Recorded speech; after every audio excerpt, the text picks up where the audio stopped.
True or false? Our lives are an experiment. Somebody said something to me recently, and it really made me think because the context was about child raising, about kids. And they said, we are not experiments. And I was thinking, no, actually, I disagree with that. Life is one grand experiment. Life is about learning lessons. And so everything matters and nothing matters because all there is are lessons. Life is an experiment, and we have to take risks. We have to try new things. We we have to have a hypothesis and a goal, and then we have to test that. And often we fail. And so the idea that we are not experiments, the idea that we should not be experimenting at all. One, it's an appeal to authority. It's saying, whatever the system tells me, I'm going to believe unquestioningly because I am not an experiment. And so therefore I'm going to trust the science, right? That's one way of looking at that. Another way is simply risk avoidance, which is I know that doing these methods and these things have kept generations alive. And so I don't want to try something else because it's risky, because yeah, it hasn't been perfect. Yeah, maybe there's health issues or maybe there's psychological issues or whatever it is throughout the generations, but we're still here. So why would I want to try something different? That's risky. We don't know for sure what the outcome will be. But for me, that's one of the most exciting parts of life is taking the entirety of human knowledge that we have access to with the internet, with artificial intelligence, with our collective shared wisdom that is now in our pockets, on our phones, or on the computer, and investigating and looking at what may be possible, looking at what happened 100 years ago, how people lived, how people survived, how people did certain things, what were the results. And that's really the biggest thing for me is what are the results? So if someone is doing something, say, non-traditional, outside the norm, like Brian Johnson with this don't die thing. He gets so much hate and it doesn't make any sense because you think that people would be cheering him on. He's spending millions of dollars of his own money to figure out how he can age backwards. Okay, so you can hate on him and say that he's probably going to die anyway, or that he's going to have an accident and die before his time, or whatever. Like, these are all horrible things to be saying. You should just be inspired by what he's doing in biohacking and looking at the data and figuring things out in a way that no one's ever done before. Not because you want to live forever in a transhumanist way. That's not the goal at all. But because maybe the things that he is doing will allow for a better quality of life for your 80 to 100 years. Imagine if you still felt like you do when you're 30 or 40, when you're 80 or 90. Imagine if that was the big difference. Wouldn't the millions of dollars that he's spending and the testing that he's doing on himself, the experimenting he's doing on himself, be of great value to humanity and to you yourself specifically? I think so. I appreciate what biohackers have done. I've done lots of experimenting on my own self. Into Vegan was a 3.5 year experiment of vegan plus insects on how healthy can I be with the majority of my protein coming from insects. It was crazy, but it was interesting, and I learned a lot about things that weren't even related to insects through the process. So that's the one of the great benefits of experimenting is you may learn things that have nothing to do with your original hypothesis simply by accident because you're taking risks because you are experimenting and many things are possible, including failure. Yeah. I guess when it comes to kids, I've always looked at it as I want to be better than the previous generation, not in an arrogant way. Let me rephrase that. Well, that is true. It's better if I phrase it a different way. I want my kids to be better than me. That's what matters. Doesn't matter if I do things better than my parents and my ancestors. I want my kids to be better than me. And so I'm going to be honest about the process. I'm going to teach them how to think, not what to think. I want to teach them to be sovereign individuals who can look at life as objectively as possible, who can live passionately, who can be obsessed with things and not be ashamed of that. I want them to be better than me in every way. And that requires some experimentation because we know what works and we know what doesn't work. At least I do, right?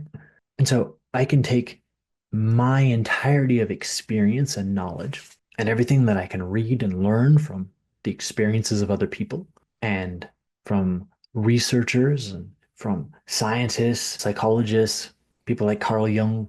There's a whole treasure trove of information that we have access to. And so read things you disagree with, take the good, leave the bad, but have some type of a framework that you know is going to provide some rails, some guardrails, so you don't go off into crazy things that could be life threatening or dangerous or whatever, but to where, yeah, you have to experiment. Every individual is different. Every human life is different. Every kid is different. You can't do the same thing with every single one of them. If you are at all familiar with homeschooling or the unschooling movement, you've seen the meme where all the animals are at the outdoor schoolhouse and the teacher gives the assignment and you have a mix of animals, right? You have an elephant, you have a giraffe, you have a fish, you have a frog, you have like a beaver, a dog, whatever. Bunch of a mix of animals. And the assignment that the teacher gives is go climb that tree. Of course, everyone can see the absurdity of that being an assignment for that group of animals. Maybe one of the animals, a monkey or something, will be able to climb the tree. The rest of them won't. And yet that's what the school system is. It tries to teach everyone the exact same way, the exact same thing. And that's not how humans are.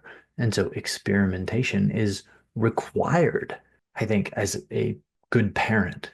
You have to be willing to experiment within those guardrails and with intentionality, just like everything else in life. You have to have intentionality in why are we doing these things? What is the desired outcome? What are the risks? And what are the rewards? And if the upside greatly outweighs any potential downside, and you can mitigate the downside, you can mitigate your risk as much as possible to where any consequences would be very, very short term, whereas the rewards of success would be very, very long term. Of course, you want to experiment. I don't want to live vicariously through my kids. I I know what that is like. I've seen that. I've also lived that in my own experience. You know, why didn't I go to Dartmouth on a football scholarship or Princeton or Brown or Cornell or Yale or Harvard or Columbia? They all recruited me super hard. Why didn't I go there? Well, because I was chasing the dream. So I tried to walk on at Arizona, and I ended up walking on at Montana for a year. That was my dad's dream. I would have just been happy to play, and at that stage, a couple decades ago, get an Ivy League education and an Ivy League network. That probably would have been the correct decision.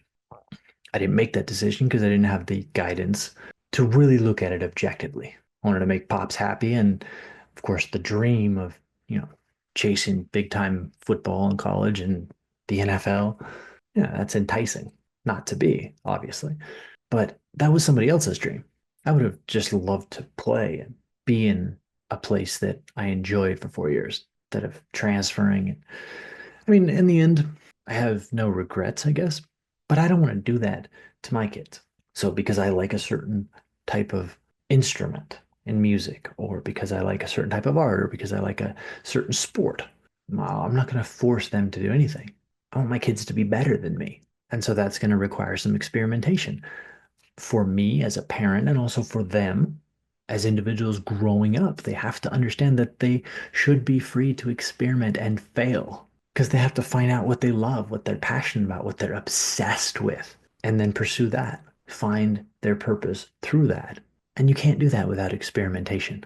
And yes, experimentation involves risk, but failure is a part of life, and all there is are lessons, whether success or failure. All there is are lessons. And so, whether you're a kid or a parent, I encourage you to go experiment on yourself with others that you love and care about, and you can have intentional goals of where you want to get to. Put those guardrails in place to mitigate risk, of course, but be willing to take some risk because the upside to experimentation, the upside to treading where few people have dared to go before is that you might find something that changes your life. You might find something that changes the world. Or you might just find something that you enjoy that makes your life just a tiny little incremental bit better, that is memorable as an experience, or that leads to another open door, or leads to meeting someone you might not have met, leads to synchronicities. If you try and just put bumper guards so that you can never end up in the gutter, talking about bowling, for example, it's not as fun. There's no risk. That's not really living. Living does require risk. Life is risky because even though Brian Johnson's trying not to die, we probably are all going to die in this human form. Our spirit continues on. But this human form is to live fully with passion, not to trying to get rid of all risk so that you just walk this straight and narrow path that is whatever the system tells you is the way that you should go, like a zombie. And I don't think that that's what was meant by the statement of we are not experiments. But at the core of it, it's a fear of failure. It's a fear of risk. It's a fear of really negative outcomes and very, very difficult lessons. And they suck. They hurt. They're painful. They're things that stick with you. And sometimes those failures change you. But if you're willing to learn the lesson from them, if you're willing to set aside fear and vibrate on a higher frequency, turn that fear at least into anger, then into acceptance, then look at it logically, reason with the upside, the downside, the goal, then go live with love, peace, and joy. Take risk with joy. That's really living. That's really experimenting and experiencing what it means to be alive. That's what I want to do for myself, and that's how I want to raise my kids. Like and subscribe.